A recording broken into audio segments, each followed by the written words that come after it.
breves comentários, mas não é uma fala estruturada. Eu não sabia que iríamos perder uma das pessoas da mesa, mas que eu acho que vale a pena como reflexão. Apesar um pouco do adiantado da hora, eu sei que já são quase 10 horas e as pessoas estão cansadas e querem beber, conversar, coisas que são importantes também. Primeiro ponto diz respeito não apenas ao Marcel Mauss, mas também, evidente, por causa dessa mesa é sobre o Mauss, mas desta, digamos, esse resgate que na Ampox tem sido feita através de uma retomada de um conjunto de clássicos. Ou seja, houve primeiro uma mesa sobre Weber, houve o ano passado sobre Gramsci, ou esse ano está vendo sobre Marcel Mauss, e eu espero que os próximos anos isso continue. Se bem que eu não sei se há tantos clássicos assim, né, para colocar ao longo dos anos. Quem sabe a gente coloca os nossos clássicos. Isso nos faz uma questão. Por que ler esses clássicos? Por que discuti-los? Por que se interessar por eles? Evidentemente, essa pergunta já foi feita por vários autores e tem respostas diversas. Mas eu gostaria de assinalar uma dimensão que eu vejo. Eu diria que diz respeito à ideia de alteridade. Alteridade num duplo sentido. De nós em relação ao passado e do passado em relação a nós. No caso do Marcel Mauss, por exemplo, se nós vamos revisitar uma leitura, um autor como Mauss, que tem uma obra extremamente fecunda, nós vamos encontrar um tema que é o tema das ciências sociais e o seu contexto. E vamos perceber como as ciências sociais se fazem em contexto. Dou um exemplo.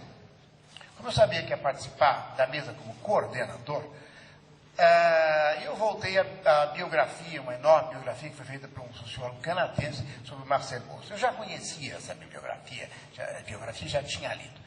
Revisitei a biografia e fiquei muito impressionado com as partes históricas. Menos com a questão das ideias, com as quais eu tenho uma boa familiaridade, mas com a parte histórica. E me chamou muito a atenção a participação do Mauss na guerra. Mauss era um pacifista, um internacionalista, socialista. No momento em que eclode a Primeira Guerra Mundial, ele tem 43 anos de idade e se alista voluntariamente para ir para a guerra. Uma coisa assim, seria esperar o contrário. Evidentemente, ele vive a guerra como soldado intérprete, ele fala inglês, porque já tinha estado na Inglaterra por razões de pesquisa, e é intérprete junto às tropas britânicas que lutam na Primeira Guerra Mundial. Em 1920, ele escreve A Nação. Acho que vários de vocês conhecem o texto. Eu mesmo utilizei inúmeras vezes o texto. Mas é impressionante como o texto ecoa a experiência negativa e crítica que ele tem durante a guerra, mesmo sendo internacionalista e entrando numa guerra de nações. É extremamente interessante porque quando a gente volta a esse passado, nós podemos ler o texto ecoando o contexto no qual ele vinha marcado, a guerra termina em 17, e o texto que ele produz em 1920. Dito de outra forma, o texto tem uma dimensão abstrata, por isso nós o lemos ainda hoje, mas o texto também se insere num contexto, e foi aquele contexto que o impulsionou a escrevê-lo. De forma mais abstrata, eu diria, o movimento das ciências sociais que pensa a contemporaneidade, ele se realiza em contraposição a essa realidade, que não pode ser igual a ela, porém ele se realiza impulsionado neste contexto específico. Nós podemos fazer o mesmo raciocínio do passado em relação a nós. A leitura do texto, uma vez quando a gente volta, nós começamos a entender um conjunto dos contextos que nos envolvem e que que nos marcam nos dias de hoje. Dito, a leitura nos ensina não apenas sobre os conceitos, sobre como os métodos, sobre os temas, mas ela nos ensina também sobre nós mesmos. É interessante, gente. Os clássicos são fortes, por isso, nos dão essa alteridade em relação a nós. Segundo ponto que chama atenção, evidentemente, infelizmente a Lígia Segura não está aqui, a pergunta é, Mauss é sociólogo ou ele é antropólogo? Eu me lembrei de uma história, permito contar, rapidinha. Quando, em 1900, não com o Mozart, eu não conhecia o Mozart, eu ia brincar, quando eu conheci o Mozart em Paris, as pessoas achei interessante, né? Porque a discussão do trabalho intelectual é muito abstrata. A gente fala do Mozart, do Marx, como se estivesse aqui, né? É um negócio meio esquisito, se vocês forem pensar. Agora, é interessante esse esforço, porque justamente a pergunta salta aos olhos. E se nós formos discutir, os antropólogos vão dizer, evidentemente, Mozart era antropólogo. E os sociólogos, sobretudo no Brasil, conhecem menos Mozart. Eu me lembrei de uma história que eu presenciei, não com o Mozart, mas com outro personagem, que foi o Florestan Fernandes. Em 1985, eu era professor do programa de pós-graduação da PUC de São Paulo, em Ciências Sociais. Era um programa muito pequenininho, eu conheci o Otaviano, que se tornou um grande amigo meu, uma espécie de irmão mais velho, outros colegas, e nós éramos todos capitaneados por uma grande pessoa, uma etnóloga, que chama-se Carmen Junqueira, que é muito amiga minha, que é uma mulher fabulosa. Ela mandava em todo mundo. Um dia nós estávamos na sala e o Florestan entrou e ela vira para o Florestan e fala: Florestan, por que você não volta a fazer antropologia? Seus trabalhos de antropologia são tão maravilhosos, são tão impressionantes, tão fecundos, tão férteis. Você parou de fazer, seria muito bom. Ele vira para ela muito sério e diz assim: mas Carmen, você não acha que para ser um bom sociólogo a gente tem que ser um bom antropólogo? Ou seja, para ele, na resposta pelo menos, não havia uma diferença. O que eu quero colocar aqui é que na leitura do autor Marcel Mauss, essa pergunta vem à tona, queiramos ou não queiramos. Evidentemente, na época dele, a pergunta não se formulava assim, porque os clássicos não conheceram problema de interdisciplinaridade. Eles não tinham esse problema. Porque justamente as fronteiras eram as fronteiras das ciências sociais que estavam se colocando. Elas se contrapunham a outras fronteiras, a fronteira do político, a fronteira do jornalismo, a fronteira do senso comum, mas no interior da fronteira do pensamento isso não se colocava, dito de uma outra forma, mais precisa. Todo pensamento necessita de fronteira, mas não as fronteiras que nós conhecemos hoje, necessariamente. A fronteira daquilo que se contrapõe ao sentido comum e um conjunto de versões que nós temos de explicações sobre a vida contemporânea. Interessante porque, neste contexto, a noção de fenômeno social total é muito interessante. Ela é interessante porque um fenômeno social é total porque ele, na verdade, condensa um entrelaçamento de diversas dimensões econômicas, políticas, sociais, culturais, estéticas, religiosas. E que, portanto, o olhar daquele que o analisa, seja antropólogo, seja sociólogo, necessita retomar a ligação, os vínculos deste entrelaçamento. Dito de outra maneira, esse entrelaçamento dificilmente poderia ser contido numa subdisciplina, ou numa disciplina, ou numa especialização. Dito, a leitura nos permite olhar, é interessante, isso porque o nosso problema hoje, é um tema interessante, é o da interdisciplinaridade. Nos clássicos, esse problema é ausente. Ele é ausente em função do contexto interior do qual as ciências sociais se faziam. É possível sustentar a posição de que esse processo de especialização teve uma série de ganhos. É verdade. Mas é possível também sustentar a posição de que esse processo de especialização em demasia, ele na verdade implica na incomunicabilidade e sobretudo na incapacidade de pensarmos os nexos desses fenômenos que são totais.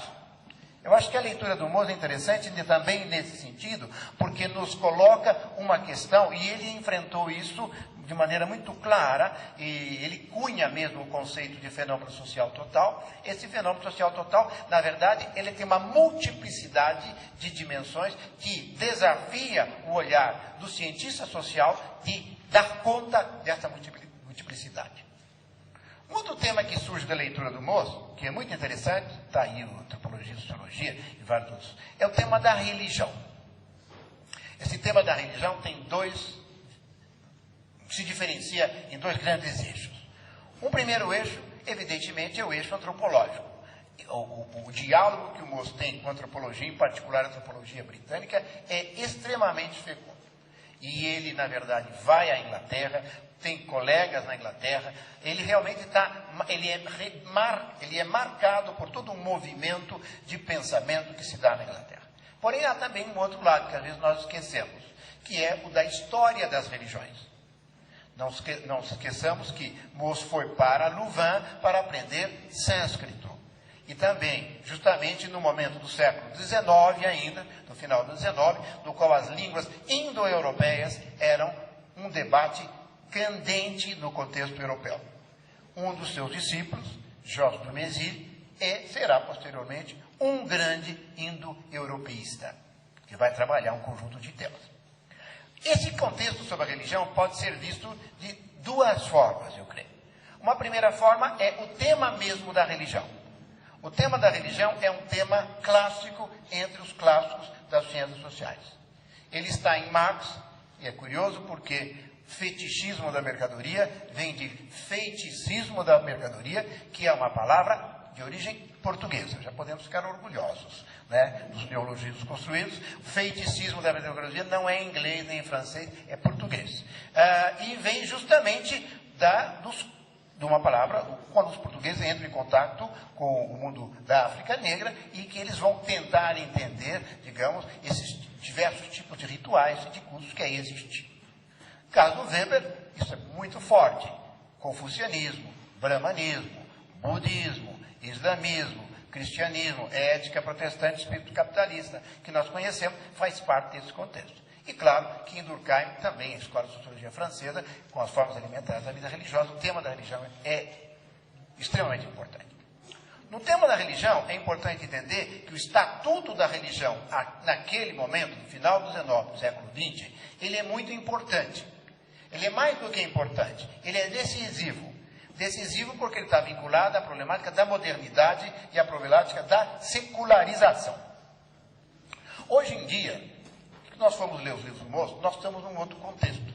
Certamente o tema da religião é importante, mas já não é mais decisivo. Decisivo em termos de condensarmos a maioria das pesquisas na área de ciências sociais junto à problemática das religiões. E também porque o processo de a compreensão das ciências sociais se desenvolveram com subdivisões, as mais diversas que estão aí presentes.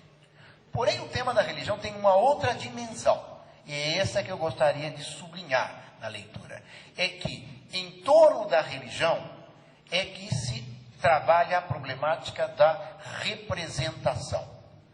Se nós utilizarmos uma metáfora de um antropólogo conhecido, nós poderíamos dizer que a religião é uma floresta de símbolos. Portanto, era quase um mundo em miniatura que nos fornece a possibilidade de pensarmos um conjunto de questões vinculadas à temática dos símbolos, dos signos que estão aí. O tema da representação é um tema importante da escola francesa. Porque a representação vai ter, primeiro, um desdobramento na história com a história das mentalidades. E é isto que, na verdade, é importante. Segundo ponto que é importante, a noção de representação, ela também vai ter um desdobramento na antropologia e na sociologia, através das ideias, das categorias de pensamento. É possível, portanto, dizer que as representações possuem conteúdos, porém esses conteúdos se organizam através de categorias que antecedem o conteúdo e agenciam o conteúdo. As categorias são, portanto, formais. Espaço, tempo, Robert Hare, direita, esquerda, ordem, desordem. O pensamento estruturalista, mas não apenas o pensamento estruturalista, trabalhou muito esse elemento. Isso traz uma discussão muito rica no contexto da sociologia francesa, eu diria, se nós formos olhar posteriormente, nos anos 50 e, sobretudo, nos anos 60, que nós poderíamos, eu não tenho tempo aqui, não vou fazer, eu vou só de maneira mais fotográfica, vou sublinhar, a passagem que eu chamaria do consciente para o inconsciente. Lévi-Strauss, Althusser, Foucault, Bourdieu, eles falam sobre o inconsciente. O inconsciente entre aspas aqui, certo? Muitas aspas. Enquanto que a discussão anterior, sobretudo na parte política, ela está no nível do consciente. Por exemplo, ideologia, alienação. O que importa, por exemplo, quando Foucault está falando do episteme das filosofias, é o solo que ninguém tem consciência, só ele, Foucault, conseguiu tirar e mostrar, por exemplo, que é o episteme do século XVI, que se transforma do século XVII e depois dura até o final do século XVIII, e que depois nasce um outro episteme que nasce do XVIII para o XIX, que é a herança do pensamento moderno. Esse episteme não é epistemologia. Ele só chega lá através de decompondo o pensamento de todos os filósofos, daqueles que eram matemáticos, físicos, arquitetos, ele decompõe aquilo que estava por debaixo. Se nós pensarmos a problemática do Bourdieu também, o tema do inconsciente está sempre muito presente, sobretudo no vínculo ele fala de uma socioanálise do indivíduo que faz do sociólogo que faz a compreensão da sociedade. E evidentemente isso está em Lévi-Strauss. Isso é interessante porque no contexto da categoria de representação há uma diferença em relação à categoria ideologia. Elas se tocam. E é possível cruzá-las. Porém, elas não nomeiam da mesma forma um mesmo território, uma mesma região. Por fim, eu volto à questão da alteridade e encerro aqui os meus comentários. A questão da alteridade nos permite, e eu acho que ficou claro nas duas intervenções, retomarmos uma questão que é do nosso senso comum hoje, que é a questão da economia. Dito de uma outra forma, a leitura de Marcel Mauss, que foi dito explicitamente pelo Paulo, nos permite desnaturalizar a maneira como nós pensamos o mundo em que vivemos. E, em particular, desnaturalizar essa categoria que se transformou, se nós fôssemos usar, eu gosto da palavra do Walter Benjamin, para esse caso, diria, de fantasmagórica, que chama-se o mercado. Nós falamos no mercado como se ele fosse um organismo vivo. Ele tem reações psicológicas, se portou bem, se portou mal. Ele, na verdade, se irrita. Não é? O mercado, na verdade, está de mau humor. Não é? E você vai a congressos e você vê nos títulos das mesas relação entre o Estado e o mercado. Como? O Estado é uma instituição. O mercado é um organismo. Mas não.